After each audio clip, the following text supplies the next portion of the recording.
Selamat datang Pak Purbaya. Tuh, luar biasa kan? Sudah mau ke depan masih banyak yang hadir di sana. Baik ya, jadi kita tadi bicara tentang berbagai persoalan, ujung-ujungnya butuh APBN semua ya. Jadi dari kementerian, 5 kementerian tadi kita sudah dengar, yang pertama ada 4 kementerian, lalu yang kedua tadi 2 kementerian, ujung-ujungnya ternyata kebutuhan dana APBN-nya luar biasa. Makanya nggak gampang kalau jadi Menteri Keuangan ya. Jadi kalau kita lihat mengatur belanja tuh ternyata nggak mudah gitu ya. Maka saya undang Pak Purbaya, silahkan ke depan. Nanti setelah ini boleh mau foto, mau tanda tangan boleh ya. Tapi kita dengerin dulu Pak Purbaya. Silakan Pak Purbaya, selamat datang. Saya itu udah sampai SMS 3 kali loh sama Pak Purbaya. Terima kasih. Silakan. Jadi hari ini Pak yang ditunggu Bapak nih, makanya nggak pulang-pulang, biasanya udah sepi nih Pak. Baik, dari Pak Purbaya tadi itu kita sudah mengundang pagi 4 kementerian, yang barusan 2 kementerian. Semuanya ujung-ujungnya APBN semua Pak. Ujung-ujungnya tuh kebutuhan APBN-nya banyak sekali. Saya sampai nggak ngebayangin kalau jadi bendahara negara atau jadi Menteri Keuangan tuh nggak mudah. Karena semua program kampung nelayan butuh uang tadi Pak. Kemudian kesehatan tadi juga butuh uang gitu. Tapi kalau kita melihat tentu saja PR-nya banyak ya Pak. Tapi saya lihat terakhir-terakhir ini ada beberapa isu yang mungkin nanti perlu Bapak sampaikan. Satu adalah orang melihat Pak Purbaya ini sosok yang membuat orang ini nggak merasa dikejar-kejar pajak, itu jadi penting. Nah artinya apa? Tetap peningkatan tax ratio dengan pajak, tapi tetap memberikan insentif dari sisi dunia usaha. Kemudian kepada masyarakat juga kalau kita lihat ada beberapa sektor yang PTKP-nya dinaikkan sehingga orang merasa tenang mendapat konsumsi yang lebih tinggi Pak. Jadi itu juga ada kesenangan dari masyarakat gitu ya. Nah mungkin Sejak Bapak. kapan Bu Afilani panggil saya Pak Purbaya? Loh ini sekarang udah. Panggilnya Mas Yudi dia. Oh enakan Mas aja ya, kayak lebih muda loh. Oke, Mas Purbaya, biasanya saya panggilnya Mas Yudi, sekarang Mas Purbaya deh. Ya Mas Purbaya, jadi kalau melihat Jadi, dari ini. Ya pemerintahan nama saya ganti-ganti terus. Dulu Yudi, sekarang jadi Purbaya. Nanti benar lagi Yudi lagi. Yudi lagi, panggilnya Yudi. Jadi memang saya dulu di Komite Ekonomi itu memang Mas Yudi ya. Mas Yudi ini memang suatu orang yang memang punya sosok yang sebenarnya sama dengan sekarang. Orangnya nggak berubah secara personal, saya kenal gitu ya. Jadi ceplas-ceplos, sekarang ada julukan baru cowboy ya, benar nggak? Julukan cowboy. Tapi saya melihatnya adalah sesuatu yang disampaikan itu adalah yang memang kita tahu itu yang harus dilakukan gitu. Jadi saya termasuk orang yang saya kira ini harus dilakukan supaya orang meniru gitu ya. Tapi saya bukan karena ada Mas Yudi ya.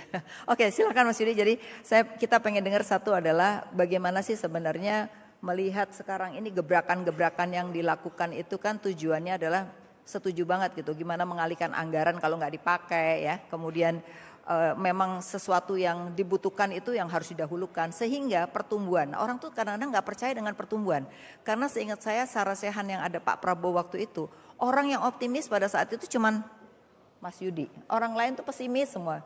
Langsung Pak Prabowo tuh begini-begini. Jadi mungkin gara-gara itu Mas Purbaya bisa jadi menteri. Silakan. Pertanyaannya apa? Ya pertanyaannya tadi, nggak didengar pertanyaannya. Saya perhatikan diri. Ya, pertanyaannya satu. Ini asik presentasi, saya nih. Masih ingat yang di Ken. Jadi satu adalah tax ratio ini kan tentu saja tetap harus diperbaiki dong gitu. Nah tapi orang tuh merasa nyaman walaupun tax ratio tetap akan diperbaiki atau ditingkatkan ya. Yang kedua orang juga seneng nih, Cortex kemarin masalah-masalah sekarang akan diperbaiki. Jadi orang tuh masih merasa ada jangka waktu orang tuh memperbaiki dengan Cortex yang ada. 2 itu dulu deh Mas dijawab. Udah. Ya, nanti baru yang lain. Lanjut presentasinya Bu. Apa? Jadi begini, waktu saya diperintah dikasih tugas menjadi Menteri Keuangan, ekonomi kita sedang melambat cukup signifikan. Tanpa orang sadari sebetulnya sejak setahun terakhir bahkan setahun setengah terakhir ya. Ekonomi diperlambat dengan kebijakan fiskal dan moneter yang tidak terlalu akurat. Saya suka kritik itu, kata orang nggak boleh kritik. Tapi biar aja. Kalau saya nggak tunjukin kesalahannya, saya nggak bisa betulin. Dari bulan sampai April tahun ini sebetulnya bagus, udah ada recovery, perbaikan kebijakan. Tapi Mei, Juni, Juli, Agustus ekonomi dicekik lagi dengan seperti menghilangnya uang dari sistem perekonomian. Jadi ekonomi kalau kita siklus bisnis naik turun kan gitu. Kalau lagi naik kebijakannya apa? Kita kan selalu counter cycle kan, ini perlambat sedikit boleh. Tapi kalau lagi turun kita dorong ekonominya, itu yang disebut counter cyclical measure, kebijakan untuk melawan siklus bisnis sehingga kalau naik nggak kencengan, nggak kepanasan, kalau turun nggak terlalu dalam. Jadi ketika ekonomi jatuh seperti itu, kalau kita kenain pajak di mana-mana, semuanya kenain pajak, kawinan juga katanya mau dikenain pajak kan ya? Betul. Semuanya pokoknya, ya bukan counter cyclical, itu pro cyclical, lagi jatuh akan semakin jatuh lagi. Ya, setuju. Saya bisa kenakan pajak seperti itu, tapi nggak ada gunanya. Makin jatuh ekonominya, pendapatan pajak juga makin kecil kan. Yes. Saya naikin lagi pajak, makin turun lagi ke bawah. Akibatnya ya ekonomi akan terus turun ke bawah, mungkin ke resesi yang mungkin parah.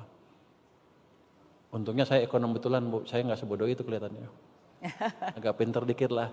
Jadi kita balik dengan kebijakan yang pro-cyclical tanpa mengeluarkan uang terlalu banyak. Artinya saya belum sampai ke titik untuk ekspansi fiskal. Ya. Yang saya kerjakan adalah mengoptimalkan semua uang yang ada di tangan saya semua. Saya lihat kan pemerintah punya uang banyak di bank sentral. Setiap tahun tuh sisanya banyak tuh, Febrio tuh kerjanya nggak betul tuh Feb. Udah Setiap keluar tahun obligasi. tuh 400 sampai 500 triliun Yeah. sisanya. Jadi saya pikir kita belanjakan itu cepat. Saya balikin 200 triliun ke sistem perekonomian kan. Orang bilang, itu langkah yang luar biasa. Padahal itu langkah yang paling gampang, nggak mikir. Cuman saya pindahin uang saya dari BI ke perbankan, udah. Sebetulnya untuk bank juga nggak ada syarat macam-macam. Pokoknya lu belanjain aja. Yeah. Tapi kalau kata Febri mesti ada syaratnya, udah saya syarat lah biar kelihatan saya pejabat. Kasih ini. Padahal itu nggak ada syarat. Yeah. Mereka bisa belanjakan suka-suka mereka sebetulnya. Yeah. Ada yang conditionality itu saya taruh karena emang prosedurnya seperti itu kan ya, nggak apa-apa selama masih bisa jalan semuanya. Yeah. Tapi bunga turun kok Pak, pada seneng bunga turun. Ya itu kan orang tadinya nggak percaya. Kalau dipindahin ke sistem gimana? Pasti bunga turun karena ada oversupply, tambahan uang di perekonomian. Orang nanya lagi, itu canggih banget cara berpikirnya. Enggak juga, itu hukum ekonomi yang paling sederhana, supply demand. Yeah. Saya tambah supply-nya, harganya turun. Harga uang adalah bunga, jadi bunga turun. Kalau bunga turun semuanya biasanya bergerak ya, kita balik dari sederhana semuanya biasanya gerak ya. Yeah. Jadi itu yang saya kerjakan ya, tanpa macam-macam. Saya lakukan kebijakan countercyclical mendorong ekonomi dan sekarang lumayan bagus kelihatannya. Iya. Kalau saya lihat bunga turun dan optimisme masyarakat udah balik, gerakan ekonomi mulai tumbuh, kredit mulai tumbuh sedikit-sedikit. Iya. Belum secepat yang saya harapkan, tapi udah jelas pembalikan arah ekonomi sudah terlihat. Sudah kelihatan. Dan kalau saya lihat yang paling penting untuk saya sebagai pemerintah adalah bagaimana penilaian masyarakat ke pemerintah, membaik apa enggak. Saya punya indeks dulu di Ganareksa, sekarang masih di LPS, nanti kalau itu saya pindahin ke keuangan kali ya. Pokoknya survei ikut saya. Itu namanya indeks kepercayaan masyarakat ke pemerintah. Yeah. Pada waktu bulan Juli, Agustus, September turun ke level yang rendah sekali, ke level yang membahayakan.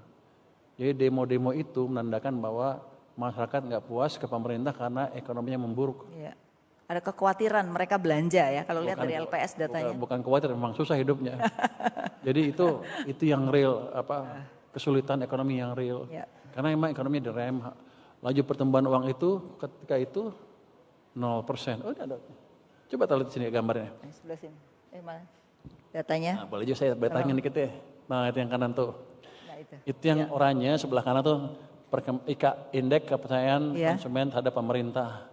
100. Itu kan itu dari bulan Juli, Agustus, September sampai September turun dari 117 ke 101. 101 ya. Bahaya itu. Kalau nggak kita balik itu turun. Kalau Anda balik dibandingkan level-level sebelumnya, tahun-tahun sebelumnya, itu udah hanya sedikit lebih tinggi dibanding level pada waktu Covid. Padahal kita nggak ada bencana. Jadi emang masyarakat susah dan kalau nggak kita balik, saya yakin Di bulan-bulan berikutnya demo akan makin luas, sampai kita tidak bisa mengendalikan keadaan. Jadi kita balik dengan counter cyclical 130. policy yang irit. Jadi saya belum ekspansi betul-betulan. Saya cuman perbaiki manajemen keuangan saya perbaikin, manajemen cash flow saya perbaiki. Pemerintah yang bagian pemerintah yang belanjanya masih lambat, saya himbau lah, bukan saya cawe-cawe ya. Kamu perlu apa? Ya saya bantu biar cepat, gitu. Biar belanja lebih cepat. Tapi sebagian orang bilang itu cawe-cawe, tapi sih enggak cawe-cawe. Saya enggak ikut campur kebijakan mereka. Yang penting belanjanya diserap tepat waktu, tepat sasaran. Dan yang pemuda juga kan sama kan. Mereka datang ke saya tuh suatu saat, berapa 18 gubernur protes, uang saya kurang di tahun depan gimana? Terus saya lihat uangnya, ternyata uang dia kemarin ada 230-an nganggur. Kenapa itu nggak dipakai dulu biar ekonominya muter? Jadi tujuannya supaya ekonomi triwulan keempat ini bergerak, tumbuh di atas 5,5%. Iya, waktu itu kan waktu terjadi efisiensi, memang kalau kita lihat pertumbuhan terganggu kan. Kita lihat waktu itu di bawah 5 ya, sebelum sebelum Mas Yudi masuk gitu. Tapi kemudian banyak insentif kepada masyarakat terkait dengan pajak yang dikurangi, yang 10 juta itu naikkan. Nah itu kan implementasinya belum terjadi kan. Nanti pada Maret biasanya pajaknya baru kelihatan gitu. Nah ini seperti apa implementasi dari sektor wisata yang dikurangi dari 5 PTKP-nya dari 5 juta jadi 10 juta. Itu kan udah beberapa itu. Itu seperti apa itu polisinya itu? Ya dengan announcement efek aja mereka udah seneng kalau udah di announce akan itu kan mereka akan merasa lebih kaya kan. Biasanya begitu kan. Betul. Dia akan lebih berani belanja lagi. Tapi bukan itu aja. Ketika ekonomi diorang lebih cepat dengan policy yang saya sebutkan tadi antara lain ya. Ya sektor wisata juga akan tumbuh lebih cepat lagi kan. Karena orang banyak duit, oke, kita belanja. Orang yang tadinya duitnya pas-pasan, berani juga jalan-jalan, kenapa? Nanti kan ke depan gampang cari duit lagi, kira-kira gitu. Jadi ini kan mendorong semuanya. Jadi kebijakan mempercepat pertumbuhan ekonomi adalah membuat semuanya orang senang, sekaligus menaikkan pendapatan pajak saya, memperbaiki juga tax ratio saya.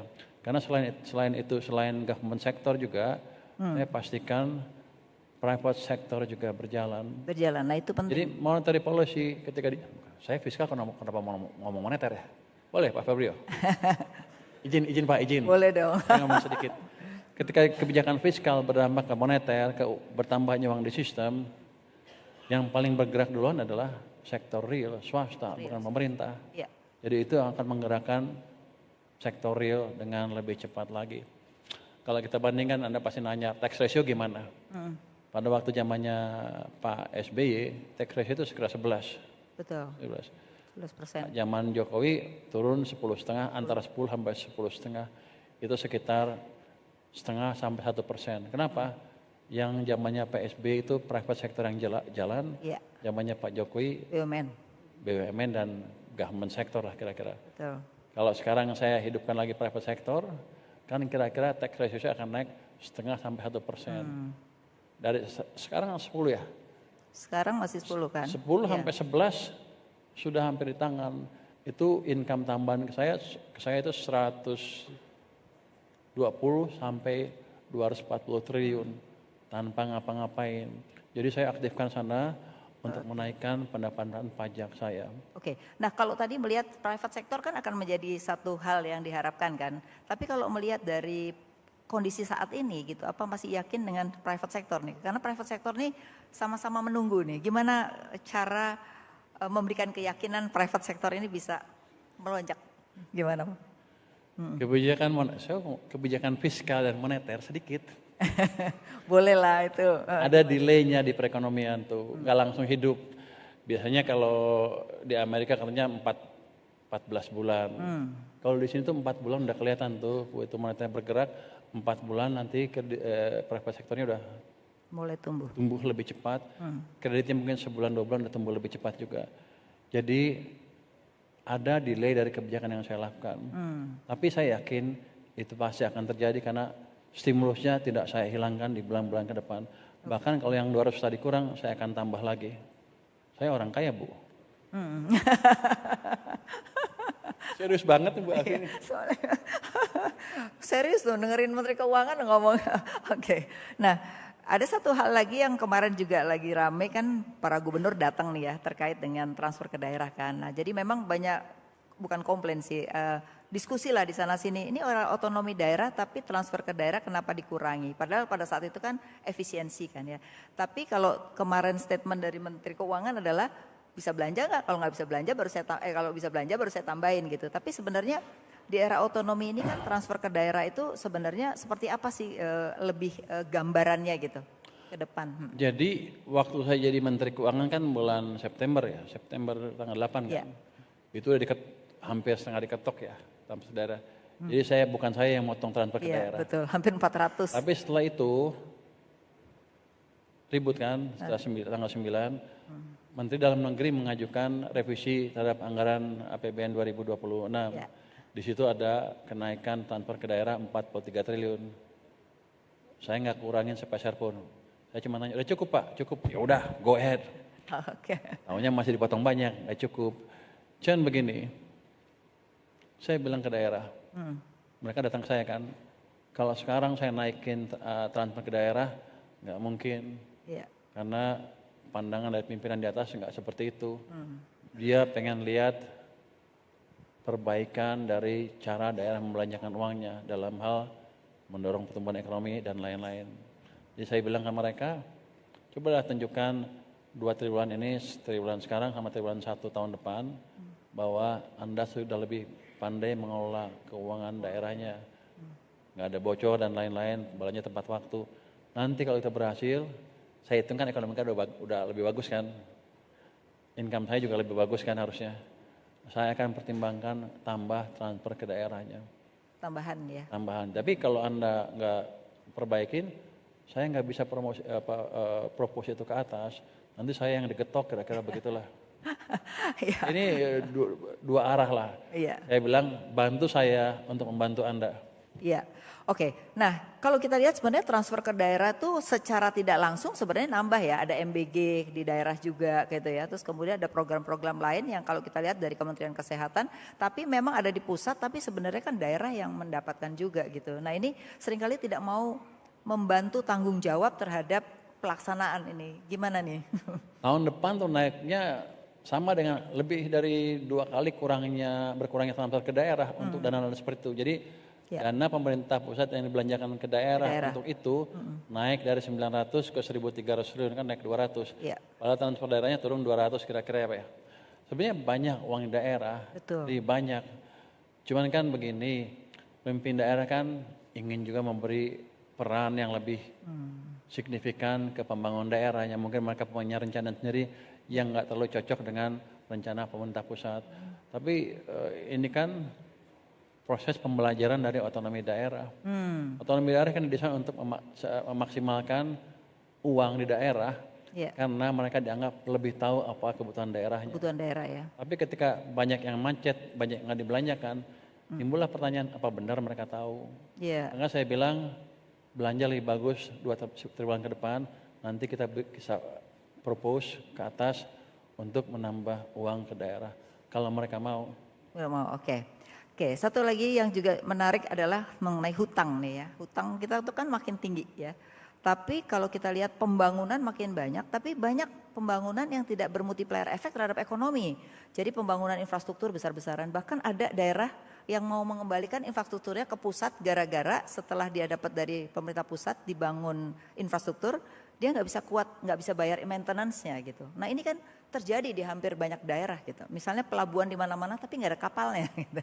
Nah ini kan buang-buang udah utangnya banyak, nggak ada multiplier. Ini ke depan punya pandangan nggak? Karena ini menurut saya beban makin banyak tapi efeknya nggak ada. Anda bercerita zaman sekarang apa zamannya presiden sebelumnya? Enggak, kan bukan zaman sebelumnya, tapi kan supaya jangan kejadian ke depan, ya kan? Gimana caranya tuh? Karena beban utang kan tahun ini dan tahun lalu kan cukup besar untuk dibayar ya. Nah itu seperti apa juga sekalian? Waktu zaman sebelumnya kan pembangunan kan bukan di daerah loh, banyak di pusat kan oleh PU sebagai mesin pertumbuhan untuk infrastruktur kan utamanya itu. Mungkin itu yang terjadi, ada sebagian yang nggak pas. Kalau daerah yang membuat, selama dikontrol dengan baik harusnya nggak apa-apa. Betul. Jadi yang penting adalah nanti mereka buat apa, kita kontrol dari pusat seperti apa. Itu. Seperti kemarin ada pemerintah Kaltara bilang kami nggak punya jembatan, sehingga banyak penduduknya ke Malaysia dibanding ke Kalimantan Indonesianya. Ya. Ya udah kita bangun jembatan, 150 triliun ya 150 triliun. Tapi yang bangun pusat. Ya. Jadi dia nggak ada beban tambahan di sana. Tapi nanti ke depan kan kayak tadi dia ngusulin kita bangun, dia ngusulin. Tapi pelan-pelan kan harusnya daerah membangun ekspertis sendiri dalam hal itu. Iya, iya. Tapi saya pikir sih kita nggak perlu balik ke sentralisasi lagi. Setuju. Tapi perbaiki jalannya desentralisasi yang ada. Dan untuk itu daerah harus lebih cerdas lagi membelanjakan uang anggarannya. Ya, oke. Nah, soal utang gimana nih? Kalau kita lihat utang 2 tahun ini cukup besar, apakah memang kita mau restro atau kita apa yang akan kita lakukan untuk bayar utang nih? Ini kan tiba-tiba jadi menteri langsung bayar utangnya gede banget gitu. Gimana? Kenapa Anda khawatir tentang utang? Ya, maksudnya bayar utang kan uangnya nggak cukup. Kata siapa? Kalau Anda belajar fiskal kan tahu rasio ukuran satu negara bisa bayar utang seperti apa. Bayar mau atau mampu. Jadi rating agency melihat kita 2, itu sebetulnya mau atau mampu. Dia akan memakai berbagai macam indikator macam-macam, tapi sebenarnya hanya 2 itu. Satu apa? Defisit to GDP ratio ya untuk untuk tahunannya, sama debt to GDP ratio. Ya, masih aman itu. Kita lihat yang paling strict katanya di mana? Maastricht Treaty kan. Berapa defisit to GDP-nya? 3%. Debt to GDP ratio-nya yang dianggap aman 60%. Ya. Kita berapa? Defisitnya di bawah 3%. Ya. Tax ratio-nya di bawah 40%. Ya. Jadi dengan standar internasional yang paling ketat pun kita masih prudent. Lihat negara-negara Eropa, semua mendekati 100% sekarang. Amerika ada 100% debt to GDP ratio-nya. Jepang 275%. Singapura ya 100% ya, hampir gede banget. Besar, betul. Jadi dari ukuran itu harusnya saya aman. Jadi Ibu nggak usah terlalu panik. Saya nggak panik, cuman kan ini mewakili masyarakat yang kepanikan gitu. Artinya kita ajarin masyarakat bahwa kita aman dan saya nggak akan tembus 3% deficit to GDP ratio anytime soon. Nggak akan saya rubah itu. Itu saya akan jaga terus tahun ini, tahun depan. Ya.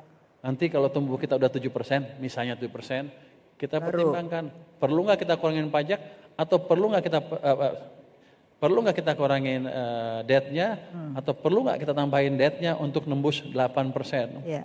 Tapi kan hitungannya clear di atas kertas. Yes. Kalau saya sudah 7%, saya naikin sedikit orang juga happy. Tapi kelihatannya pertumbuhan bakal tinggi sih. Kenapa? Gara-gara mau dipotong anggaran, semua belanja nih lagi rame sekarang. Kalau dilihat semua kementerian langsung belanja. Belanjalah sebanyak-banyaknya, tapi ingat kantong sendiri, jangan ngutang.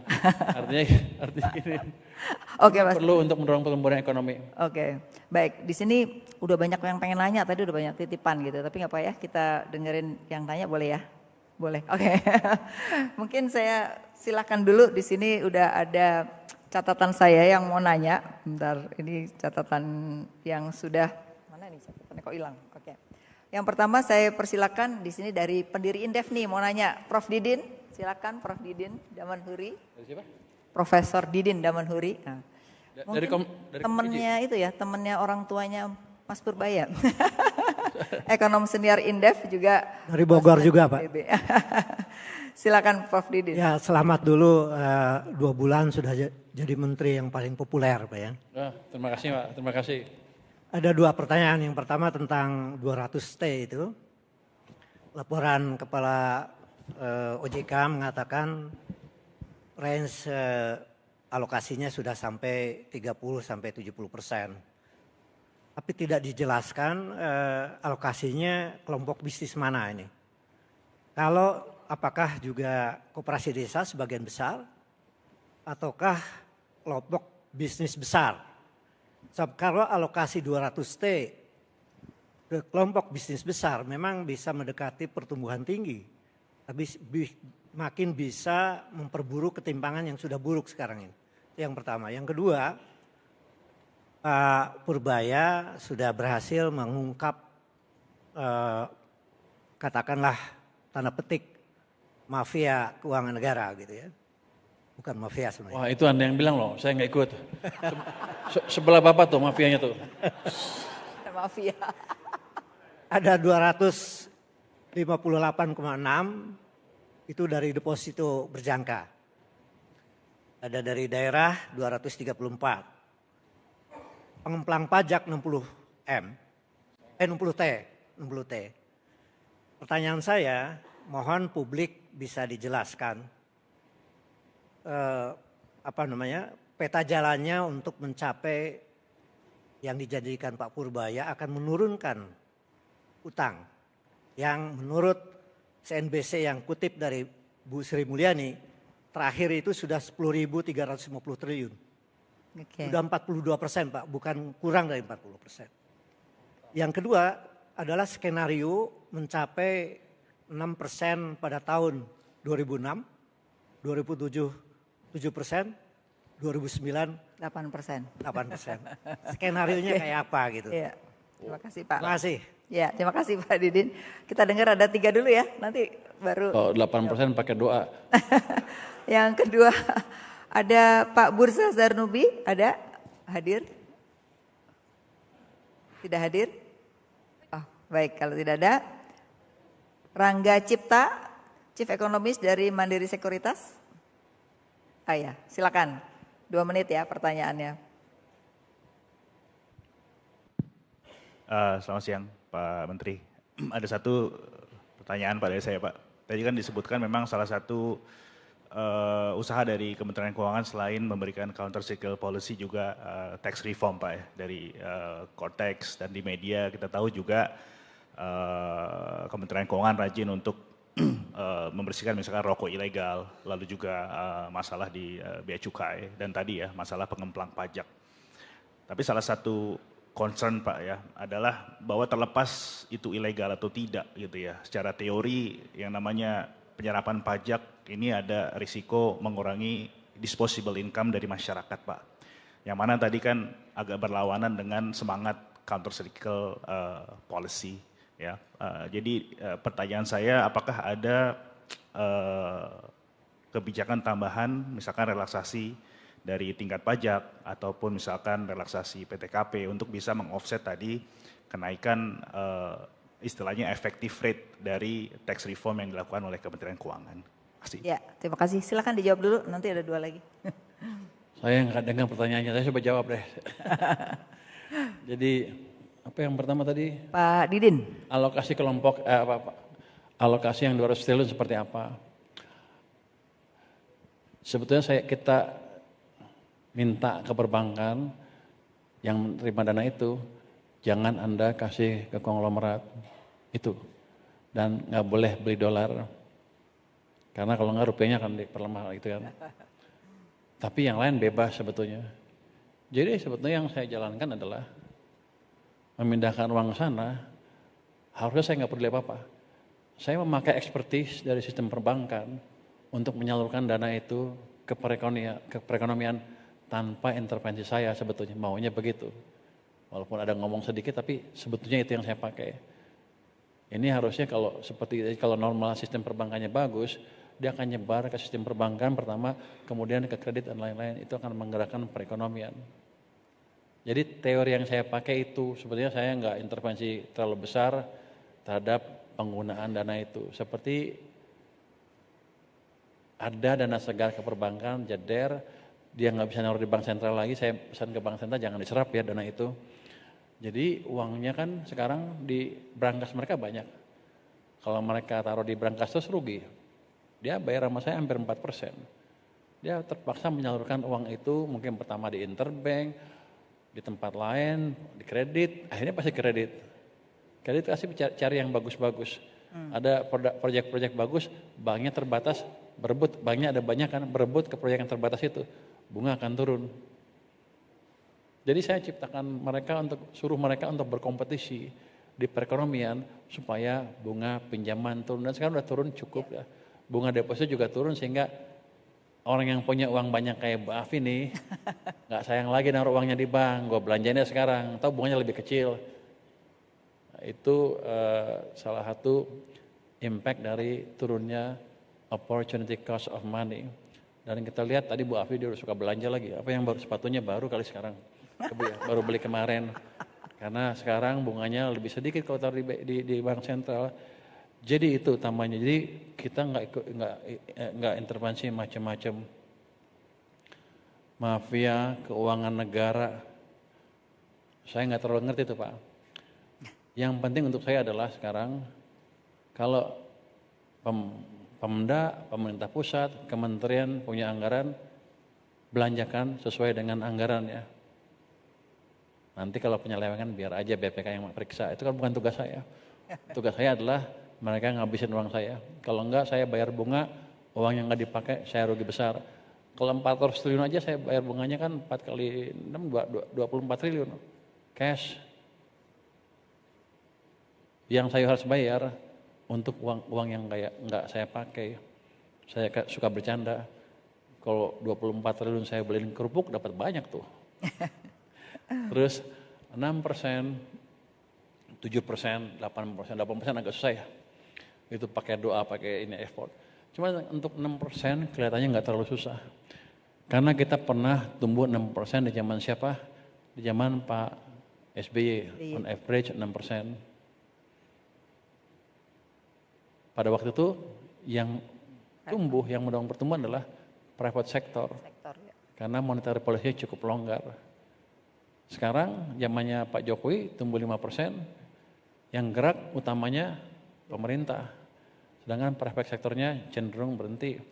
Anda lihat laju pertumbuhan kreditnya, zaman SBY itu 22%. Zaman Pak Jokowi cuma 7%. Karena pertumbuhan orangnya di sana 17%, di sini zaman Pak Jokowi tumbuhnya ya 7% on average, ada titik-titik di mana tumbuhnya 0. Kalau saya hidupkan mesin swastanya tahun ini ke depan, 6% kira-kira dapat. Bisa. Yang pemerintah saya hidupkan juga mesin tambahan. Jadi nggak susah-susah amat. Belum lagi nanti kebijakan yang lain yang ini ceteris paribus loh. Dengan kondisi seperti ini, dengan sistem yang seperti ini, dengan pejabat-pejabat yang seperti sekarang, yang seperti belum berubah lah behaviornya dibanding dulu. Kalau saya perbaiki iklim investasi gimana? Akan lebih cepat lagi. Kita udah bentuk, Menko Perekonomian membentuk Satgas Percepatan Program Pembangunan ya, program unggulan. Di situ ada Satgas Pokja di bottlenecking, Pokja 2 ya itu namanya. Nanti itu akan menerima pengaduan dari seluruh pelaku bisnis di Indonesia yang punya masalah dan kita akan gelar perkara setiap minggu. Kita pecahkan masalah di situ. Jadi saya harapkan nanti iklim investasi akan membaik dengan langsung memperbaiki kendala-kendala di bisnis yang real. Kalau Anda lihat di kertas kan semua udah bagus. Anda tanya Febrio gitu. Wah, kita udah bagus, peraturan ini udah ada, udah lancar lah pokoknya di atas kertas. One window one stop policy, apalagi semuanya gitu. Pokoknya bagus lah. Tapi kan di lapangannya nggak begitu. Jadi saya balik, saya tarik dari lapangan ke tempat saya beresin. Nanti kalau ada peraturan yang mengganggu kita rubah. Itu akan bisa terjadi kenapa? Karena semua kementerian terlibat di sana. Dan lebih penting lagi, saya kan Menteri Keuangan. Kalau ada peraturan yang disuruh rubah, menterinya nggak apa? Bukan menteri yang nurut. Ada pejabat di kementerian itu yang mengganggu, ya saya potong anggarannya. Kan pasti jalan. Jadi ini bukan untuk saya atau bukan untuk yang lain, ini untuk ekonomi Indonesia. Saya udah bilang ke Pak Presiden waktu itu, Pak boleh nggak saya bikin tim di bottlenecking? Apa kerjanya? Begini Pak, gini yang saya ceritakan tadi. Ya udah jalankan katanya. Sampai sekarang disetujui, jadi sebelum nggak disetujui saya jalankan terus aja. Tapi bukan saya, itu dengan menteri-menteri Menko Perekonomian dan menteri-menteri yang lain. Jadi saya nggak jalan sendiri, takut juga dimarahin orang. Kira-kira gitu. Tahun depan 2027 dengan perbaikan ya saya dorong-dorong sedikit, saya bisa ngundang investor kan. 7% udah agak kelihatan. Kalau itu membaik, tahun depannya lagi kayaknya udah kekeker lah, 8% lah bisa lah. Tapi tentunya semua mesin ekonomi mesti bergerak. Moneter, fiskal, private sector, investasi domestik dan foreign. Itu yang membuat nanti kita akan tumbuh lebih cepat lagi. Masih banyak jurus yang lain, ini baru sedikit dulu. Nanti kalau mau tahu Bapak bayar dulu sama saya kasih tahu. Oke, 2 lagi boleh ya? 2 lagi. Yang cortex ya? Oh, belum dijawab. Oh, belum jawab yang cortex, silakan. Jawab dulu, ada 2 lagi yang mau nanya. Cortex. Tadi pertanyaannya mengenai implementasi Saya nggak terlalu cortex. jelas pertanyaan sebetulnya. Yang Angga. jelas cortex itu waktu saya datang ke sini ke Kementerian Keuangan kan ada masalah. Saya investigasi apa sih masalahnya. Saya bawa programmer saya yang jago. Saya orang IT sedikit lah. Dulu pernah kuliah di Elektro, ITB. Sekolah bagus ya. Ada yang ITB nggak ada? Jadi saya ngerti sedikit, saya ngerti sistemnya. Jadi saya panggil ahli saya sudah periksa kelemahan jadi mana. Kira-kira udah kelihatan semua kelemahannya, cuman layer 1, layer 2 udah selesai. Layer 3 yang berhubungan dengan aplikasinya belum bisa kita rubah. Kenapa? Karena masih di tangan kontraktornya, si LG itu. Desember akan dikasih ke kita. Tapi sekarang pun mereka kita kasih masukan terus setiap hari untuk memperbaiki coding aplikasinya itu. Jadi sebentar lagi juga akan membaik saya pikir. Terus pajak mengurangi disposable income. Iya, kalau Anda lihat persamaan itu kan sama aja, sebetulnya cuma pindah aja geser kiri kanan kan, ya isi GX plus NX, cuma pindah aja, nggak berdampak kan seharusnya. Tapi kenapa selama ini mengganggu? Karena uangnya nongkrong di sana. Saya ambil pajak, taruh di bank sentral, di sistem kan kering. Gimana kalau sekarang saya ambil pajak, saya nggak taruh di sana lama-lama, langsung saya belanjakan dalam bentuk program ekonomi. Harusnya dampaknya akan lebih bagus. Kenapa? Pertama, ada dorongan dari sisi fiskal, dari sisi pembangunan. Yang kedua, uangnya akan disisten terus, membuat swasta juga akan bergerak. Jadi saya akan monitor itu ke depan dengan hati-hati. Jadi Anda nggak usah takut. Kalau saya naikin pajak, Anda akan susah. Saya akan naikin pajak pada waktu tumbuhnya di atas 6%. Anda akan happy juga bayar pajaknya. Kira-kira begitu. Oke, ada 2 lagi, mungkin singkat ya. Saya kasih kesempatan ada 2 lagi, tapi mohon agak singkat. Yang pertama Awalil Rizky, ekonom Bright Institute, dan juga Ciplis Gema Korea, akademisi dari Universitas Jember. Mohon singkat. Makasih Mbak Api, Pak Menteri. Mudah-mudahan saya bisa menangkap tadi dari uraian Pak Menteri itu adalah salah satu upaya untuk membangun trust, sentimen, kepercayaan, indeks baik itu terutama konsumen dan kemudian dunia usaha, karena tadi Pak Menteri mengatakan itulah yang harusnya menjadi motor. Saya kira ini logis semua Pak, tapi persoalannya jika kemudian setelah 1-2 bulan itu tidak deliver yang dikesankan, itu akan terjadi putar balik kan. Saya percaya Pak Menteri mungkin bisa, tapi tetap mesti ada perhitungan itu. Karena itu ada persoalan kedua, bagaimana pengungkapan risiko terhadap hal-hal seperti itu dan secara keseluruhan APBN. Sejak tahun 2018 itu APBN kita itu ada, 2008 Pak, ada pengungkapan risiko. Paling bagus 22 sampai 26 ini 5 tahun ini cukup komplit. Tetapi nyaris tidak pernah dikemukakan oleh Pak Kementerian Keuangan tentang hal itu. Jadi padahal pengungkapan risiko ini penting. Dari situ kita mitigasi risiko. Sebagus apapun yang dinyatakan Pak Menteri, pasti ada risikonya. Tentu kalau saya Menteri, saya juga akan mengungkapkan 70-80% optimis, ada 20% risikonya. Pertanyaannya apa Pak? Pertanyaannya apa? Saya komentarnya itu, kenapa pengungkapan risiko jarang diberikan oleh Kementerian Keuangan? Jadi risiko dari itu tadi kan banyak. Salah satunya utang loh Pak. Utang kalau saya melihatnya beda, bukan jumlah stoknya tapi debt service ratio-nya. Kita debt service ratio-nya 43%, itu tertinggi. Interest payment kita 19,5%, itu di atas best practices internasional. Itu contoh aja, bukan berarti benar atau salah. Oke, jadi sering diungkap hanya yang bagusnya, tapi resiko apa yang paling buruk bisa terjadi gitu. Silakan. Satu lagi sebentar. Tadi Komaria silakan, Ibu Ciplis Gema Korea. Singkat ya Bu. Baik, terima kasih Ibu Afi. Saya Ciplis Gema Korea, dosen Fakultas Ekonomi dan Bisnis Universitas Jember. Yang pertama Pak Purbaya, pertanyaan saya terkait dengan mekanisme burden sharing antara Bank Indonesia dengan Kementerian Keuangan. Bagaimana bentuk kebijakan terbaru atau real atau nyata dari bauran kebijakan fiskal dan moneter akhir-akhir ini? Yang pertama adalah terkait dengan dana 200 triliun ke Himbara Pak, kemudian yang kedua adalah salah satu fasilitas dari Bank Indonesia adalah kebijakan likuiditas makroprudensial di mana terjadi penurunan fasilitas dari GWM, giro wajib minimum, dari 9% ke 4%. Artinya berarti itu akan menambah likuiditas di pasar Pak. Sehingga bagaimana Bapak mengkomunikasikan kebijakan ini supaya pertumbuhan ekonomi terus tumbuh, kemudian inflasi dijaga, dan sedangkan exchange rate atau nilai tukar kita tetap terjaga Pak. Itu yang pertama. Kemudian yang kedua adalah bagaimana pemerintahan saat ini yang Bapak pimpin itu dapat sebisanya mengintegrasikan prinsip ESG Pak, Environment, Social, dan Government. Okay. Baik dari sisi perencanaan, pengawasan, dan pelaksanaan. Terima kasih Bu Afi. Terima kasih Bu. Silakan Pak, jadi mengungkap resikonya karena orang tuh selalu khawatir dengan hutang walaupun rasio-rasionya masih kita aman. Gimana Mas Purbaya? Wah, terus terang saya agak bingung karena pertanyaannya nggak kedengeran. Suaranya pelan. Saya coba tebak-tebak sedikit.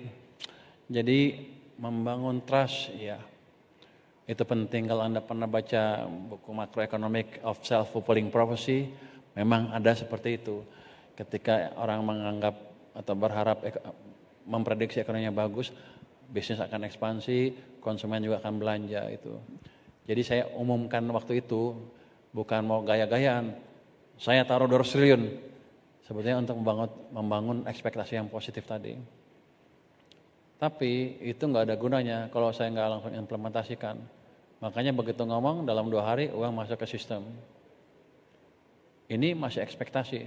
Tapi ketika moneter sudah bergerak, impact yang mulai kelihatan ke sistem, itu real impact yang bisa menimbulkan optimism, sentimen positif di masyarakat dan di perekonomian. Dan ini sudah terjadi. Kalau enggak tadi yang kurva tadi enggak akan naik ke atas. Itu kira-kira. Jadi menciptakan optimism kalau ngomong doang juga enggak ada gunanya. Sebentar ada runtuh. Kalau saya kan enggak ngomong. Ada langkah lanjutan nanti yang sebagian belum dibuka. Kecuali Anda bayar sama saya. Coba Anda lihat IHSG, kan waktu itu dibilang akan hancur. Orang pasar tuh pinter-pinter, mereka akan menganalisa perkataan saya seperti apa, kebijakan saya seperti apa, mereka akan implement dalam bentuk posisinya di portofolio. Memang di sini ada saham gorengan ada kan, tapi yang fundamental kan banyak yang besar-besar. Makanya indeks bisa naik ke atas. So, kalau ditanya gimana indeks to the moon saya bilang. Itu menciptakan optimisme juga. Akhir tahun ini berapa? 9.000. 10 tahun lagi ke depan berapa? 32.000. Orang bilang saya bohong ngomong sembarangan. Tapi itu berdasarkan dari pengalaman 30 tahun, 20 tahun terakhir lah, 25 tahun terakhir. Dimulai awal siklus bisnis sampai di belakang, di akhir siklus bisnis, tumbuhnya itu sekitar 4 sampai 5 kali. Terjadi seperti itu terus. Jadi saya pikir behavioral system nggak berubah, kira-kira segitulah. Jadi saya tebak-tebak manggis, bukan bertapa, bukan. Itu hitungan ekonomi yang ada persamaan matematiknya. Jadi kalau orang di luar nanti suatu saat, jadi yang ingin saya ajarkan adalah seperti ini, yang saya ingin ajarkan ke publik bahwa ilmu ekonomi adalah ilmu yang menarik. Kalau Anda pelajari dengan baik, Anda bisa mencapai level yang tadi, yang tinggi sekali, yang seolah-olah mendekati dukun. Itu kira-kira. Terus resiko. Jadi saya kan di riset lama sekali. Saya pelajarin itu terus. Selalu mathematical based, statistical based dengan data yang clear. Terus tentang resiko. Ya, utang kita besar. Tapi siapa yang nggak punya utang negara lain sekarang? Besar juga kan? Kita akan coba terus melihat, mengacu kepada target acuan-acuan yang ketat dari ilmu fiskal yang ada di dunia. Dan sekarang kita termasuk yang paling disiplin, paling prudent. Dari situ pasti ada resiko yang lain. Tapi kan gini, kalau saya berhenti utang, terus ekonominya turun terus karena nggak bisa ngebangun dan berantakan, dan ekonominya morat-marit kayak 1998, murah mana? Saya terbitkan utang dalam jumlah yang terukur dan ciptakan pertumbuhan ekonomi sambil menghidupkan sektor swasta saya. Bukan saya, sektor swasta kita bersama. Katanya, lu kalau bilang saya terus emang punya lu. Itu supaya orang melihat bahwa saya itu nganggap sebagai punya saya. Kalau saya itu saya rugi. Jadi saya berkepentingan untuk tumbuh semua. Murah mana? Kita 998 lagi atau maintain utang di level yang controllable tapi ekonominya tumbuh. Jadi itu masalah pilihan. Ini kan kita udah bukan hidup di surga lagi. Kalau kata saya baca satu di buku, masalah kita sekarang ada constraint-nya, semua supply terbatas. Kalau hidup di surga, saya nggak akan peduli yang lain-lain kan, karena nggak ada constraint. Jadi kita akan selalu menghadapi pilihan seperti itu, cuman pintar-pintar kita menghitung dan mengoptimalkan manfaatnya dan meminimalkan risikonya. Jadi risiko seumur hidup kita akan selalu ada. Jadi Anda nggak usah takut, yang penting kita belajar dan berdoa juga. Terus yang kedua burden sharing ya. Yang saya tangkap hanya burden sharing sama makroprudensial ya. Burden sharing saya nggak tahu kapan timbulnya, itu waktu krisis kemarin kan COVID. Kita dari istana nggak pernah minta burden sharing sebetulnya, karena itu jelas langsung menghilangkan seolah batas antara fiskal dan moneter. Sekarang juga ada perjanjian burden sharing kan. Saya sih nggak semaksimal mungkin tidak akan memakai burden sharing itu. Biarkan moneter di pihak moneter jalan sendiri sesuai dengan pakemnya. Saya akan jalan dengan pakem-pakem fiskal. Kenapa bank sentral dipisahkan waktu dulu dengan pemerintah? Supaya pemerintah atau politik tidak mempengaruhi kebijakan bank sentral yang dampaknya bisa jangkanya panjang. Kalau politik kan 5 tahunan, maka dipisah. Kalau kita jalankan burden sharing terus, seolah-olah menggabungkan lagi pemerintah dengan bank sentral, artinya bank sentral memonetize kebijakan fiskal. Itu yang nggak boleh sebetulnya. Itu di moneter tuh holy grail yang nggak boleh dijadiin satu. Tapi waktu krisis mungkin nggak apa-apa, tapi ke depan akan kita hindari sebisa mungkin. Kalau yang kedua apa tuh ya? Makroprudensial. Kayak gini aja. Anda kira-kira takut kan kalau saya injek uang ke sistem, apakah akan menimbulkan inflasi? Play besar. Anda dosen bukan? Dosen fakultas apa? Ekonomi. Buka lagi bukunya. Jadi gini, nggak apa-apa. Itu pertanyaan bagus sekali. Orang emang itu perdebatan di ilmu perekonomian. Nyetak uang atau menciptakan pertumbuhan ekonomi yang cepat menimbulkan inflasi apa enggak. Itu debatnya namanya neutrality of money. Apakah uang netral apa tidak. Ada yang bilang udah pakai rumus-rumus, ya netral. Artinya kalau Anda cetak uang maka Anda akan mendorong inflasi, kira-kira gitu kan. Tapi nggak selalu seperti itu. Karena kalau seperti itu maka Bank Sentral Dunia nggak ada gunanya. Yang mereka kendalikan adalah uang. Kadang-kadang dicetak, kadang-kadang dikurangin. Untuk menciptakan pertumbuhan. Ada teori yang lebih bagus, yang lebih advance untuk menjelaskan apa yang terjadi di perekonomian. Mereka bilang gini, kira-kira demand full inflation tidak akan terjadi ketika laju pertumbuhan ekonomi Anda berada di bawah laju pertumbuhan ekonomi potensialnya. Indonesia berapa? Kalau kata orang-orang 5, kalau kata saya nggak cukup. Kalau 5 itu tidak cukup untuk menyerap usia tenaga kerja yang masuk usia kerja setiap tahun. Sekarang 5, kenapa penganggurannya turun? Karena kerjanya informal kan. Desain ekonomi nggak seperti itu. Kita nggak mau warga negara kita kerjanya di informal. Kalau bisa semuanya kaya di sektor formal. Jadi kita harus ciptakan pertumbuhan yang lebih cepat. Hitung-hitungannya berapa jadi potensial growth-nya. Untuk sekarang mungkin 6,7%. Jadi kita harus tumbuh di situ. Apa tuh? Nilainya 10.